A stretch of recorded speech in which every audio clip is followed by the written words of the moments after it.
O Senhor esteja com todos. Ele está no meio de nós. Proclamação do Evangelho de Jesus Cristo segundo João. Glória a vós, Senhor. Naquele tempo, Jesus partiu da Samaria para a Galiléia. O próprio Jesus tinha declarado que um profeta não é honrado na sua própria terra. Quando então chegou à Galiléia, os galileus receberam-no bem, porque tinham visto tudo o que Jesus havia feito em Jerusalém durante a festa, pois também eles tinham ido à festa. Assim, Jesus voltou para Caná da Galileia, onde havia transformado a água em vinho. Havia em Cafarnaum um funcionário do rei que tinha um filho doente. Ouviu dizer que Jesus tinha vindo da Judeia para a Galileia. Ele saiu ao seu encontro e pediu-lhe que fosse a Cafarnaum curar seu filho, que estava morrendo. Jesus disse-lhe: se não virdes sinais e prodígios, não acreditais. O funcionário do rei disse: Senhor, desce antes que meu filho morra. Jesus lhe disse: podes ir, teu filho está vivo. O homem acreditou na palavra de Jesus e foi embora. Enquanto descia para Cafarnaum, seus empregados foram ao seu encontro, dizendo que o seu filho estava vivo. O funcionário perguntou a que horas o menino tinha melhorado. Eles responderam: a febre desapareceu ontem pela 1h. O pai verificou que tinha sido exatamente na mesma hora em que Jesus lhe havia dito: teu filho está vivo.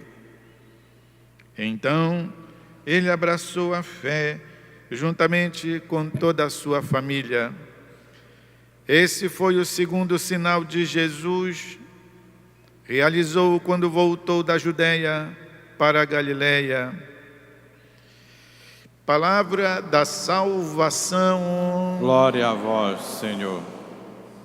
Queridos irmãos e irmãs, iniciamos ontem a 4ª semana do tempo quaresmal, já nos conduzindo para a Semana Santa e a Páscoa. Tem ainda a 5ª semana. E esta aproximação da Semana Santa é notada também pelo aparecimento do evangelista São João na liturgia. Começamos a ler hoje São João e iremos até a Semana Santa desbulhando o Evangelho, o 4º. Exatamente, iremos vendo o trabalho que Jesus vai tendo com os seus opositores, com os fariseus, com os sumos sacerdotes, com os chefes do povo. Ou seja, um trabalho que, já sabemos, vai conduzir o Senhor à morte. Enquanto isso, nós vamos vendo descortinar-se diante de nós o mistério do Filho de Deus feito homem, o seu sofrimento e a sua Páscoa. Tudo isso iniciamos hoje. A liturgia, durante o ano, 2 vezes utiliza o Evangelho de São João.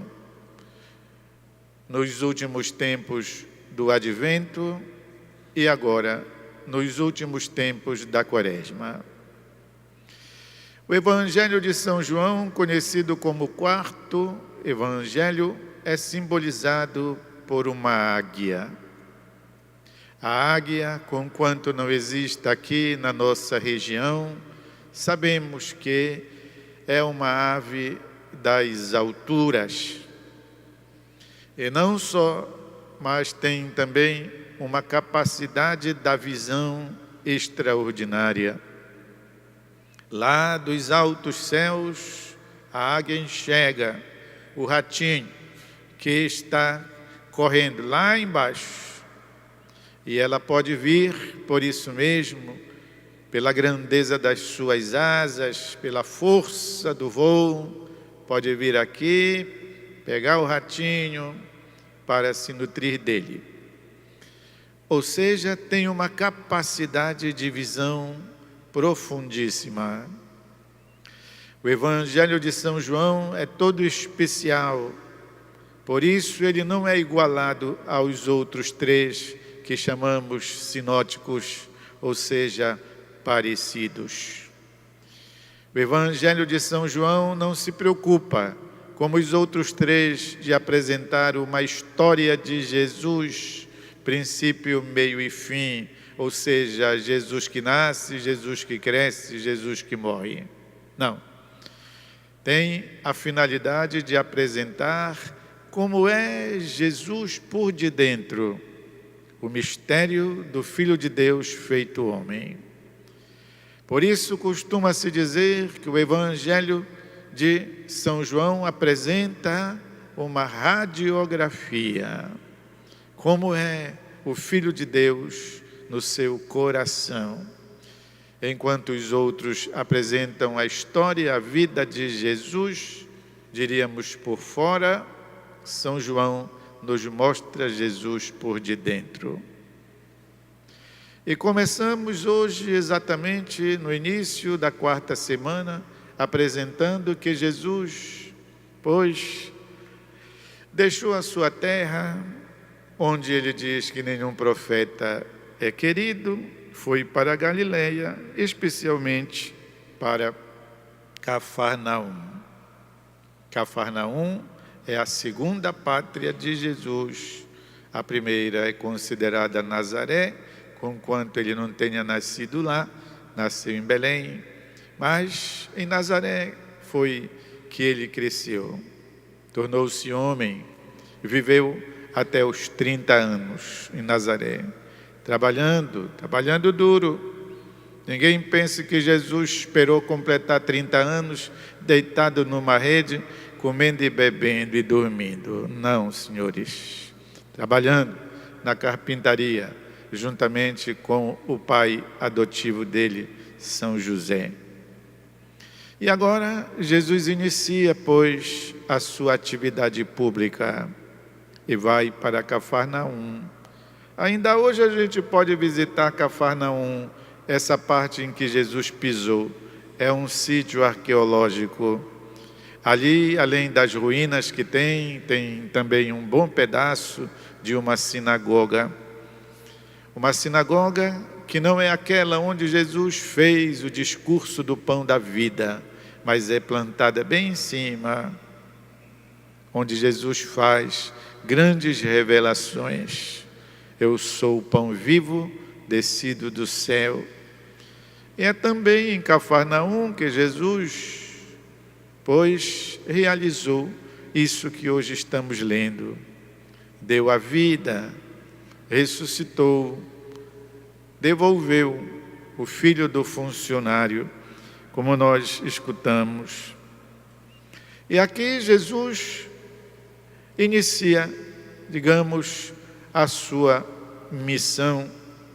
O evangelista se preocupa de dizer que este foi o segundo sinal de Jesus. O primeiro, sabemos, foi em Caná da Galileia, onde Jesus transformou a água em vinho. E agora aqui em Cafarnaum, Jesus realiza a cura deste menino. Portanto, é apresentado o Senhor na sua divindade, que exatamente realiza este gesto, movido por pedidos é o funcionário mesmo que pede encarecidamente que cure o seu filho. É aqui que Jesus faz acontecer, pois, este favor àquele que pediu e afirma: teu filho está vivo. Meus irmãos e irmãs, o Evangelho nos revela, pois, Jesus, amigo da vida. Jesus, amigo da oração. Quem pediu? Jesus, amigo dos jovens, restitui a vida deste menino. Jesus, amigo daqueles que também vêm e intercedem e pedem que Ele faça acontecer o bem. Jesus que passa pelo mundo realizando o bem. Jesus que vence a morte, a doença, tudo aquilo que quer puxar a gente para baixo. Jesus que, portanto, aparece aqui aos olhos dos seus discípulos como aquele que pode, como aquele que responde, como aquele que ouve a prece, como aquele que definitivamente está do nosso lado, como aquele que dá a própria vida. Não tem maior amigo do que aquele que dá a vida pelos outros, pelos que ele quer bem. Diria que, a partir de então, a Quaresma faz-nos a proposta de não somente acompanhar Jesus, que está de quarentena, jejuando, mas de nós também estarmos com Ele, o acompanharmos no sentido de pessoalmente estarmos com Ele, para que assim assistamos de fato às maravilhas que Jesus vai fazendo acontecer. Sejamos seus amigos, estejamos do lado dele, em comunhão com ele. Este é um convite para que levemos a sério a última temporada da Quaresma, já sabendo que aqueles que perseveram, pois, na companhia do Senhor, participarão também da sua vitória. Peço um instante de silêncio, de modo que nós interiormente nos disponhamos a essa parceria, a esse caminho com Jesus.